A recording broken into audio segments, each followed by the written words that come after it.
मंदिराचा कायापालट होणार, महायुती सरकारचा निर्णय, जुन्या जीर्ण मंदिराचा जीर्णोद्धार, राज्यातील 3 मंदिरासाठी 71 कोटी, महायुतीचा वेगवान निर्णय।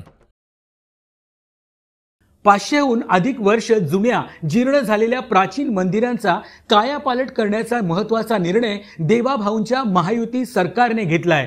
त्यानुसार राज्यातील 9 पैकी 3 मंदिरांच्या जीर्णोद्धारासाठी MSRDC ने 71 कोटी रुपयांच्या 5 निविदा काढल्या आहेत। या निविदांना मान्यता मिळाल्यानंतर या मंदिरांच्या जीर्णोद्धाराचे काम सुरू होईल।